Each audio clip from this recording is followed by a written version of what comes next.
Hello, आज मैं आपको बताऊंगा मेरे बैकरूम्स यूनिवर्स की 3 सबसे खतरनाक एंटिटीज के बारे में। वेल, आप लोगों को तो पता ही होगा मैं अपनी खुद की बैकरूम्स स्टोरी लिख रहा हूँ, और अगर नहीं पता तो जल्दी से शॉर्ट्स में देखो। 2 चैप्टर तो पहले ही आ चुके हैं और आगे भी आने वाले हैं, लेकिन फिलहाल मैं उन 3 एंटिटीज के बारे में बता देता हूँ जिन्हें आप मेरी स्टोरी में आगे देखने वाले हो। पहला है स्क्रीचर। ये देखने में क्रोकोडाइल जैसा लगता है, सिर्फ 2 टांगों पर चलता है और इसकी बॉडी की एक तरफ 2 हाथ हैं और एक तरफ सिर्फ 1 हाथ। बड़ा वाला हाथ किसी भी शिकार को दबोच के मारने के लिए है और बाकी 2 हाथ उसके शरीर के टुकड़े करके खाने के लिए। लेकिन इसका बड़ा हाथ इतना भारी है कि ये अपने शिकार को ढूंढने के लिए इधर उधर नहीं घूम सकता, इसीलिए ये अपनी वॉइस चेंजिंग एबिलिटी यूज करता है। जिस भी इंसान को इसने खाया होगा ये उसकी आवाज निकाल सकता है और दूसरे इंसानों को बेवकूफ बना के अपने नजदीक ला सकता है, जिसके बाद कुछ सेकंड्स के अंदर वो इंसान इस क्रीचर का शिकार बन जाएगा। और एक आखिरी एबिलिटी, इसकी पूंछ पे लगा जहरीला स्टिंग, जिसको ये सिर्फ एक बार शूट कर सकता है क्योंकि दूसरा स्टिंग डेवलप होने के लिए हफ्ता भर लग जाता है। लेकिन अगर ये स्टिंग किसी को लग जाए तो उसकी मांसपेशियां पिघलने लगती है और धीरे धीरे उसकी मौत हो जाती है। अगली एंटिटी है रॉट,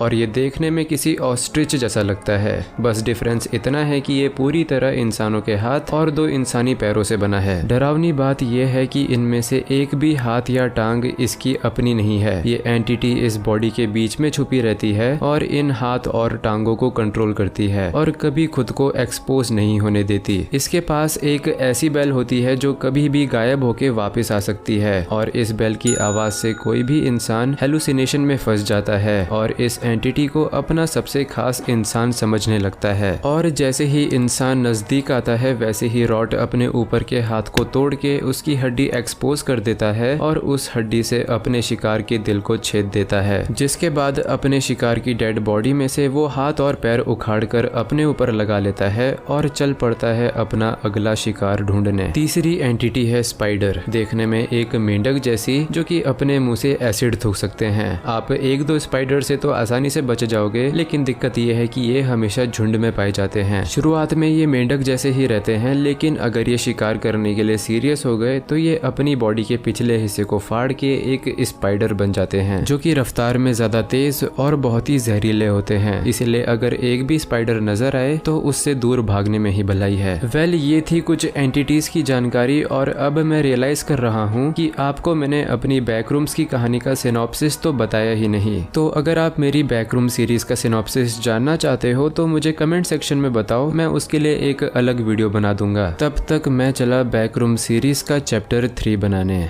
बाय।